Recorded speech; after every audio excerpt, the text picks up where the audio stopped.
So open that page, I'll search for my fix, find what I need in the deep dark abyss. Hello and welcome to AI Skeptics podcast.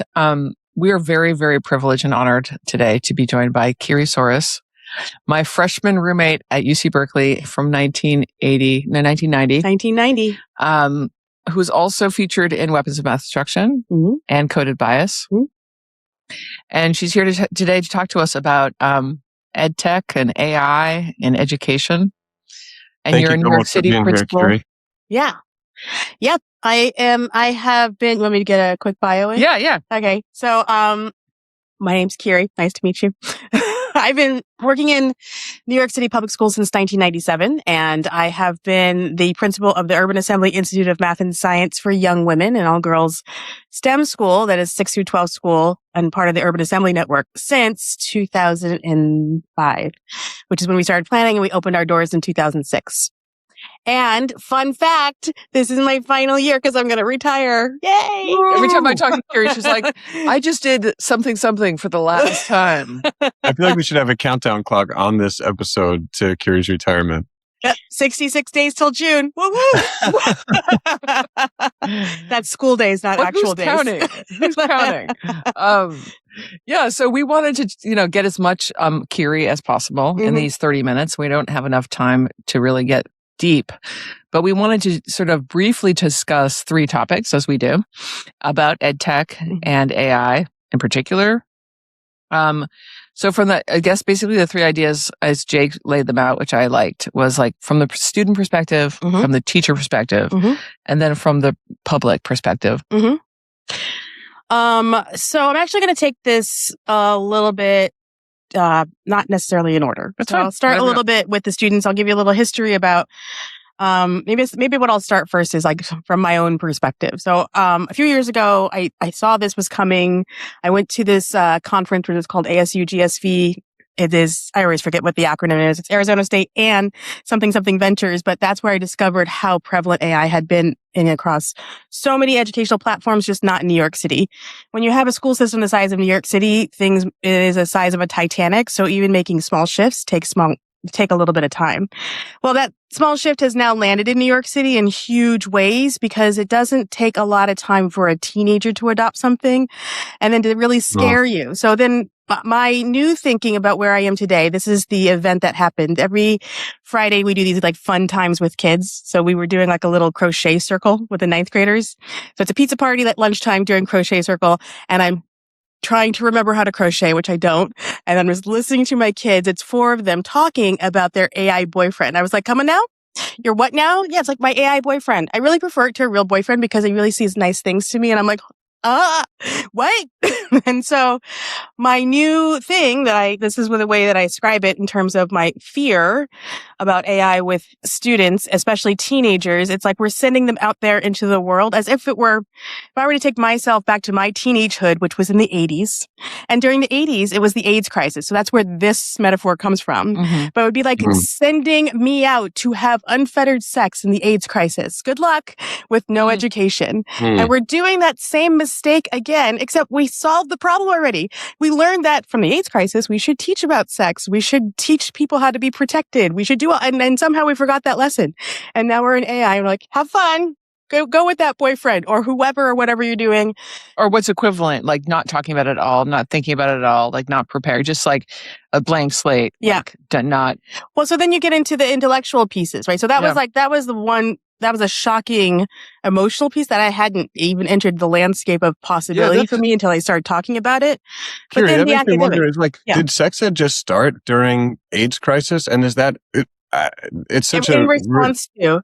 So like what happened was like, we need to teach kids about sex because their families aren't teaching them about sex. And so now it's a required law that I have to, in every year I have to report, did we teach about HIV? Did we teach about safe sex? And I have to record, we did here and that. And that happened in response to that pandemic. And now we're in a different kind of pandemic. Well, after another kind of pandemic.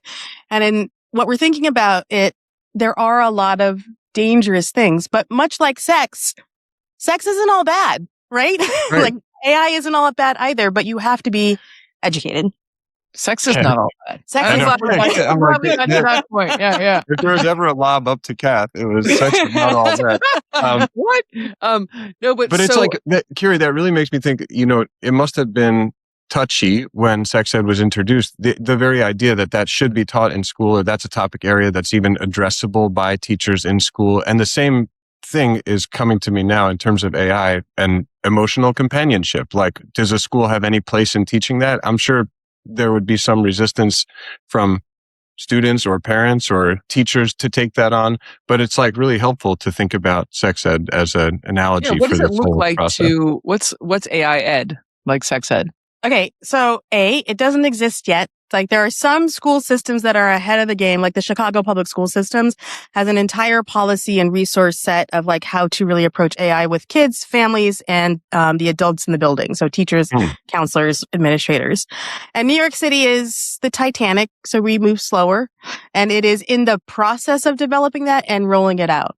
But I'm very close to the boots on the ground, so I see that is taking a little bit too much time, and I don't think that they've gotten how quickly this has spread and the danger that can happen to kids. So we have, in my own little local ecosystem, launched our own AI policy of what it can look like. And essentially it's still very much a developing animal, but basically it's really focusing on the choices and outcomes, not the tools that kids need to make. So if I want to use AI, right? Kids were using AI. I was like, here's an essay assignment. I'm going to ask AI to write it. And the teacher would get mad and like, you didn't think about this. I'm like, well, yeah, I didn't think, but it's done, because they were like, I did it. And now it's been given a really good opportunity to say, one, to the teacher, what was the point of that task? So they can be more transparent to the kid. It's like, I needed you to do this so that you can learn A, B, and C. And that is an opportunity for a deeper education with the students. And then to the student's point, it's like, if you think that learning is about completing tasks, and I haven't done my job. So you go to AI to refine your work. You go to AI to brainstorm some ideas, but you don't go to AI to do the thinking and the heavy lifting. That looks different in the spectrum of my teachers and their experience with AI. Like, there are some people who are like, no, thank you. I'll never do that. And they're still struggling with the kids who are. And then there are some people who are super advanced and their kids are making a lot more intentional choices. So depending on where they are on certain things, the spectrum is still. I have a couple of questions over here. The map. Yeah. Because this is obviously a big, area. I guess, first of all, I've actually think of it as a positive thing that teachers, and I include myself among these, like I'm not teaching right now, but I have taught and I think I want to teach again. Like, the teachers should examine the question, like, what am I really asking my kids to learn? And what are, in writing this essay, what am I looking for to know that it's happened? And so in the world of AI, where they can do something pretty lame and just ask the AI to answer this question, like, how do you check whether it's actually happened if you suspect that they're using AI? Like, is it oral exams? Like, how do they do it? I mean, I think there's a whole bunch of AIs that will detect for AI, and there's that whole but I don't trust those. No, I don't either. And basically, like, look if it's like grammatically correct. Yeah.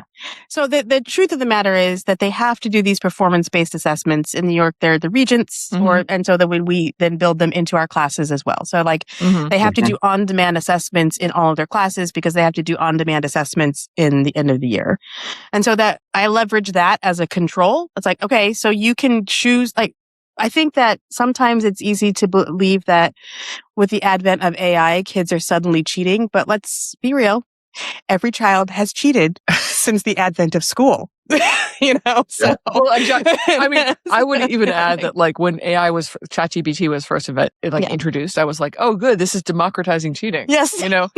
Because it used to be that, like, the rich kids could hire people to write their essays, and now anybody can get ChatGPT to write their essay. Yeah. But I still think it is circumventing the point of education. Right. And that's why I think that then, in all of the things, much like sex is good, there are good sides to AI, because it is forcing my teachers to be a lot more transparent about the purpose of their tasks. to the kids so that the kids start developing value and not just doing things because they have to do it for a grade. Now, we're not there yet. That is the dream. We are dreaming, but it's forced us to get on the trail of doing that. And I think that's really positive. I think lots of other positives. Can I ask a question about that too? Because it's like, I really like what you're saying about AI forcing or prompting teachers to get to the heart of what they were looking for in a certain assignment. And then it's like, okay, maybe we have some now polished nugget of what I'm trying to teach or convey in this lesson. But like, is that polished nugget robust to AI cheating? Right? Oh, what I really wanted was for kids to actually question what this book is about. And then, can the kid not just like take that now polished up assignment and plug that into ChatGPT all the same? Yeah, but so that goes back to the need for these performance assessments, right? Mm-hmm. So like if all I'm doing is letting AI do my thinking, then I'm really going to undercut myself when I have to sit down in that thing and I don't have any access to that tool. And that's the lesson that we're trying to teach kids. It's like, I use a lot of sports analogies with kids. It's like you can sit down and tell somebody else to shoot the baskets for you as much as possible. But if you're charged with playing that game and you have all your friends watching you play that game and you don't know how to shoot the basket, then that's not really good decision making. I mean, that's kind of effed up. I might say that to them, but they get the idea of the performance actually has. So that really is like focusing a lot more or ramping up a lot more of the social emotional lessons as opposed to the information and content lessons in the curriculum that folks are teaching. Yeah, right? That's interesting. It's bringing to the front, like, the conversation of like, what is education for? How are you going to be a better person through education? Yes. Which is interesting and not what I suspected would happen with ChatGPT. Can we move on to because we have time limits here. Can we talk about how to prepare teachers? Yeah. So, what I think I'll talk a little bit about, I'm going to talk actually about, maybe we can use this time amorphously because I'm going to talk about teachers and leaders at the same time. I've been doing some work with CUNY and their technology integration and teacher preparation. And one of the biggest gaps that I'm seeing is that preparation programs for both leaders, myself, and teachers are delivering these candidates who are prepared for a world that no longer exists. And so they're trying to create these assignments or do all these things that didn't have an AI lens in them before. And now I'm like, so you're talking about like if you want to become a teacher, you go to graduate school, like a master's in something.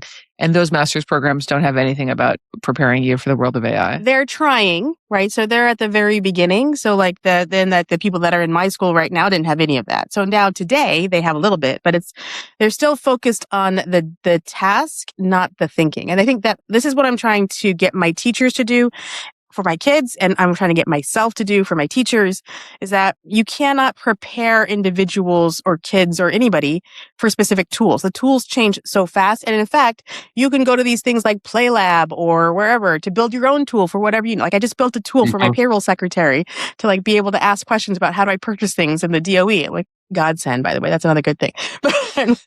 But like, Are you vibe coding right now? Yeah. Is that what it's called? Yeah. Oh, okay. Yeah. Then I'm vibe coding. What? I don't know what that means, but it means you can look up your DOE procurement stuff easier, I guess. Yeah. The big power that I have with the teachers is that they do have all of this mandated curriculum. They do have to make some choices. I'm just now working with an organization. They're called Panorama. They do all the surveys for the city schools to create this safe playground where we can upload all of our students' data and then match it to like the curriculum that we're using and then start sort of brainstorming ideas with the AI of like, what are some of the modifications I can make to this lesson for this kid who might be dyslexic, or for this kid who has this disability, for that kid that has that disability. And then it goes back and forth. And so the teachers who may not have gotten that expertise because they were general ed schooled, not special ed schooled, now have a tool to upskill themselves to help serve kids better.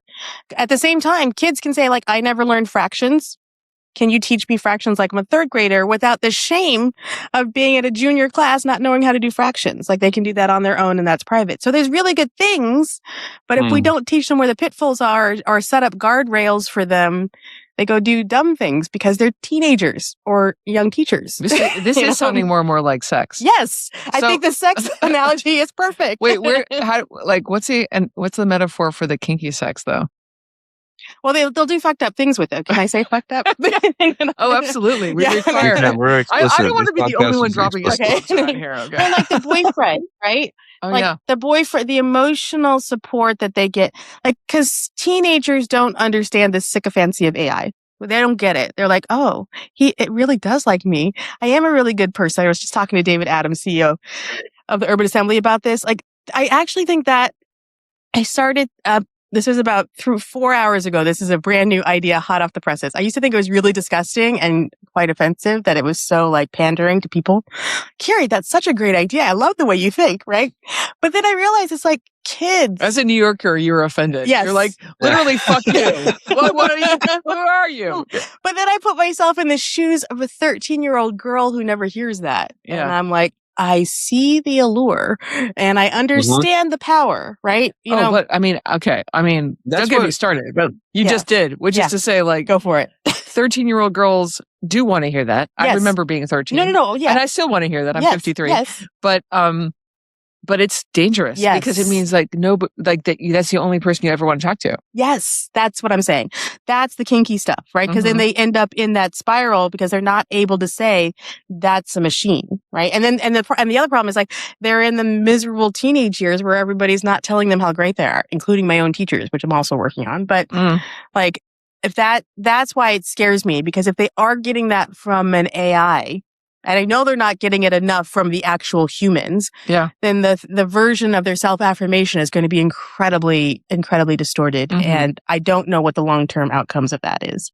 Mhm. So Yeah, this again, is even like unsafe. it's even like more and more in line with the sex and sex ed analogy. It's kind of amazing because this topic, friction, the friction of human interaction, and how is that important, especially to teenagers or school age kids. And like AI threatens to really upend our experience of friction in social interaction. And like now we're just saying, oh, maybe we have to grapple with that in the school classroom and have a class about it.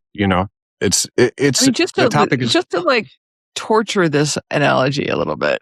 please.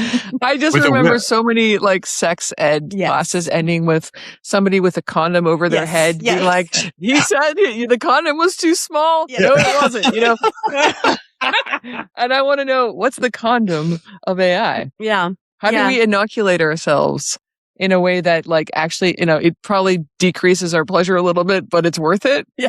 Like where is that? I don't know. I mean, so I've been doing a lot. So I use AI a lot. And like, for example, here's the last time I just used AI. I was planning this professional development for my teachers last Monday. We have this big Chancellor's Day. And one of the things that I'm really trying to disrupt is their own unbeknownst deficit thinking, right? So like, I was thinking about Versus abundance thinking? no, like they're very, I think we are biologically engineered to point out problems. I see. Right. And deficits. And so like, you can't read this kid is reading at a second grade level.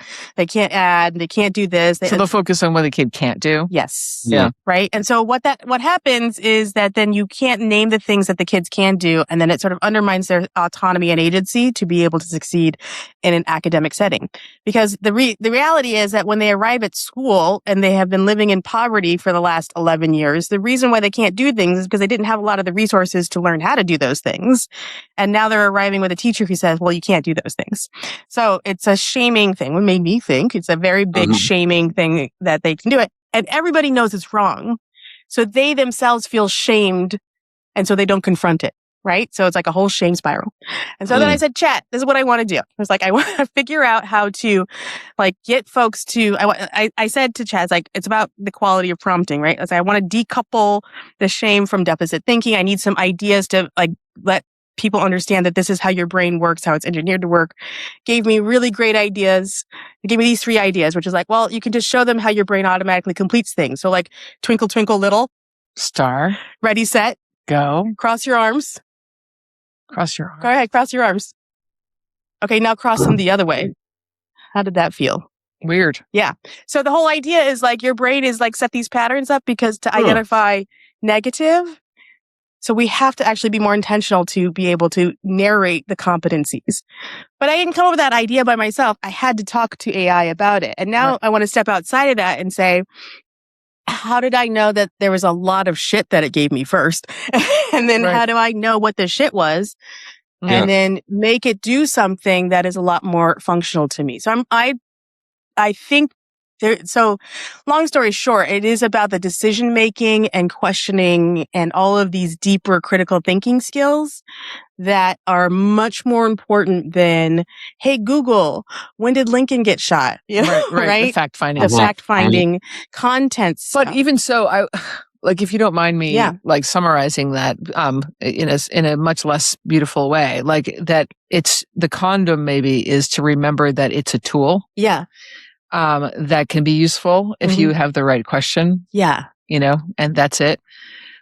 I still don't know how that addresses the boyfriends of the 13-year-olds, the sycophantic boyfriends.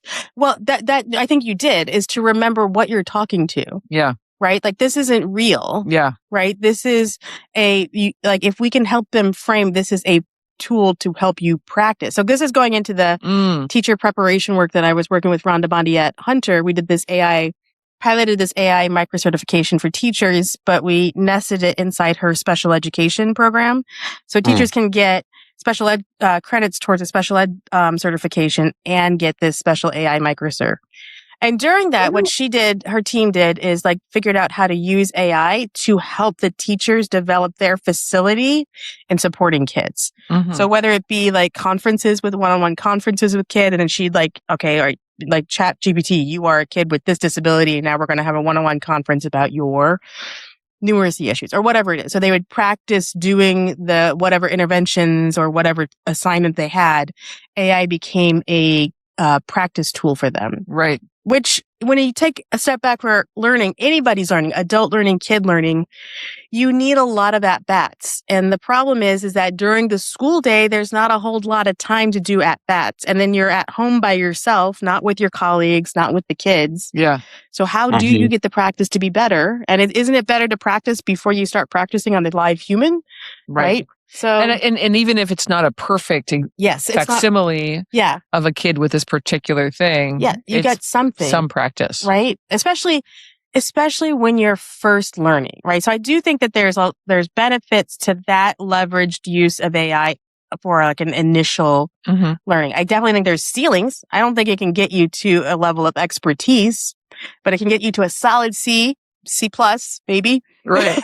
and then you need people to come in to get you to those upper levels, because that, especially in this profession, you need people. I'm going to move us to public, and there's a couple different ways of thinking about this, but one of the things I think about is the extent to which Silicon Valley is going to try to convince us that we don't need teachers anymore because we can replace them by AI plus babysitters.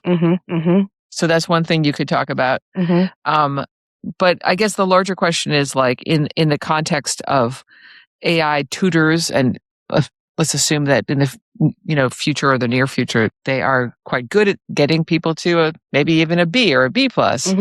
Like, what's to stop that from happening where we don't have the teachers? Right. Like we don't trust the teachers as much as we trust the computer. Right. So I'm going to take that back to what we think learning is. What do we teach our kids, right? Yeah.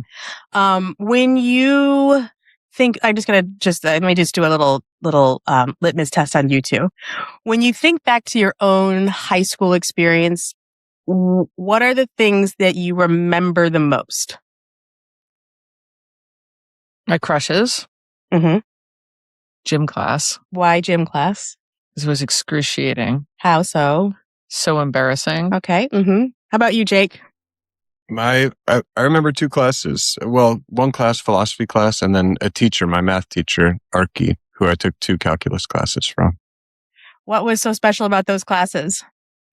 Arki what was special about him was like if a kid was in the class and getting a different answer, he would say, all right, let's switch. And he would sit in the desk and send the kid up to the board. And he would just be like, can you do your answer? Like, talk us through it. And it was not to make you look bad. It was to just say, like, anybody can show their way of thinking about it, and then we can talk about it. And so he did that flip thing all the time, and it was brilliant. I loved that. How did it make you feel? You were kind of nervous when you're asked to go up there because you didn't know if your answer was right or wrong. He was just, because sometimes he would take a kid who got the correct answer but a different way, and he wanted them to share it with the class. Other times you were getting the wrong answer. He wanted to expose some issue with the thinking. So you didn't know whether you were wrong or right going up to the board. It was a little nerve-wracking for me. Yeah. But in general, it just made the class feel very open and like we're all in the class. It felt like collective. Yeah. I asked you guys about this because neither one of you said, I remember the first time I figured out what calculus really meant, or I remember what the formula for water was, or I remember when we learned about manifest destiny, or I learned about... Okay, that happened in junior high. But also, like, the math I learned happened in math camp, as I think, Yes. Like, I had intellectual moments, but not my point being is that there is an understanding that we go to school to learn stuff, right? But the actual thing that we're learning, because learning is purely social. We are learning with people, from people, or for people. And that is our entire life, right? Like, I have to figure out how to do this electrician thing so that we can put that fan away for you. All right. That's an example of four. By the way, when Kiri visits me, besides, having a lot of white wine, which we're doing right now. Kiri is very, very good at helping me do things with like household upkeep and like updates, and like she's so amazing. Home design, home redesign. I knew there was a better way of saying it. In the home, yes. Is it not? You should see my room. It's looking so good right now. Oh my god! But I'm doing that for you, right? Or and then to your point about your calculus teacher, you're learning from them, and then to your point about the social interactions and the embarrassment or the everything, or the crushes that we have, like that. Those are the things that we value the most as humans experiencing school, because those are the things that are the most important. Right. Content and skills are the tools we use to structure these social interactions. And I think that is what people forget, that the reason why we want to put our kids in school, if you've ever had a teenager, I don't know, raise your hand if you had to manage a teenager during the pandemic. It was the most miserable thing. It was bad. It was bad. Yes. But you're not. And it's more than babysitting. They hated it too because they are like that because they're trying to figure out how to become independent. Yeah. And they need to be unmediated by their parents in order to do that. So I think that school will shift? Yes. Okay. I like what you're saying, but like, I feel like I've heard a different thing. You're saying schools are here to teach us how to learn with people, for people, right? Like that it's all social. But there's a different narrative that's like, it's about preparing people to work in the economy or something. What about that one? Which is also social, right? Like, I think that the skills that I was equipped with, like, listen, you're talking to somebody who went to school and majored in philosophy that did not prepare me explicitly for being a principal, but it gave me ways of thinking or asking questions or thinking about, like, there aren't just one there's ways, like, I think that school will morph into more like ways of thinking, and you can't teach people how to think without stuff, right? So the question is, what is that perfect balance of content and skills to mold thinking? Okay. I love what you're saying, and I think you're brilliant as always. But I will say that, I'm not sure that which is a very like progressive view, if you will, view of thinking and education, is it all what is in store for us if Silicon Valley takes over education through AI? Like, they have their own curriculums, right? And it's very skills based, and like, hey, you made it to it's gamified. Yes. You made it to the boss level. Yes. Congratulations, you are educated. Yeah. I mean, it's almost the opposite of what you're saying. That's what I'm worried about. Right. But at the same time, there are these big waves that are happening in education, which maybe you guys haven't seen yet. But there's this whole it's morphed from college ready to college and career ready. So like career pathways and getting these kids so we've launched 2 career pathways at my school, a career pathway to nursing and a career pathway to teaching. And that is the big movement right now, is to give kids real world experiences in these careers. Mm-hmm. That can't be replicated by, it's like, here's a gamified, you need to learn how to do math. It is true that you need to learn how to figure out your fraction. You're in 9th grade, you still don't know how to multiply fractions. Am I upset that there's a game that's going to teach you that? No.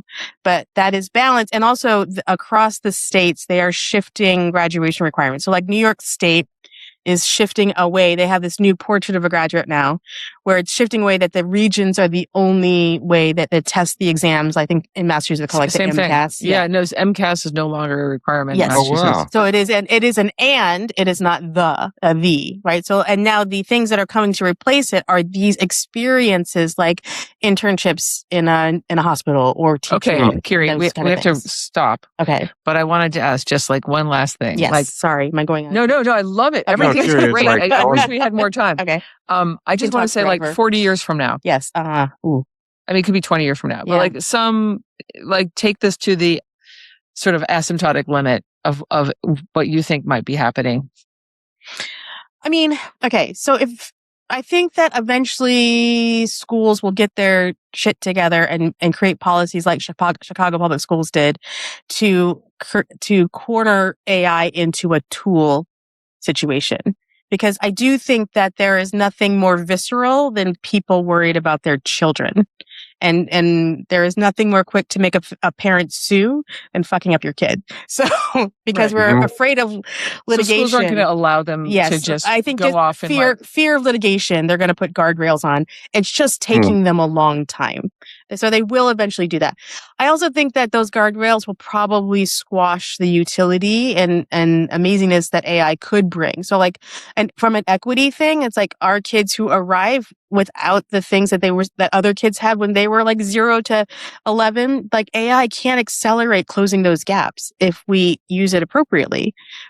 But I think that big districts will just say no, because that's what they do. And so I don't know. I mean, so 40 years from now, what I hope is happening is that they have intelligent policy to allow the utility of AI reach its maximum potential and the pain points reach their minimal potential. Yeah. Okay. Right. But I realistically speaking, we'll always have teachers, because I think that there's always needs to be someone to negotiate the human interactions. Right. And and they're not going to be babysitters. They're not going to be babysitters. We are social kind of workers, babysitters. Maybe? Well, I mean, a teacher is basically like 30% social worker, 30% babysitter, 30% instructor, and 10% like problem solver, because everything is, well, actually, there's all problem solvers in there. 10% whatever the fuck. 10% problem solver. Yeah. But I think that because it's, like if I go back and I say, would I want my child taught by a computer? Would you? No. Would you? No. And none of the Silicon Valley tech guys have that. There are 0 parents who want their child taught by a machine. And that means there's some parent out there who has the litigious force to sue districts into not teaching them. Thank you. Thank you in advance. Yes. So great to have Kiri Soares with us here today. And Kiri, listen, we're going to celebrate in a big way when you actually finish your last day of school. Yes. Retirement party is going to be fun. June 18th, save the date. Yes. All right. Thank you so much, Kiri. Thanks everyone for joining us. Awesome. For this See you next time, episode skeptics. Yes. Just hold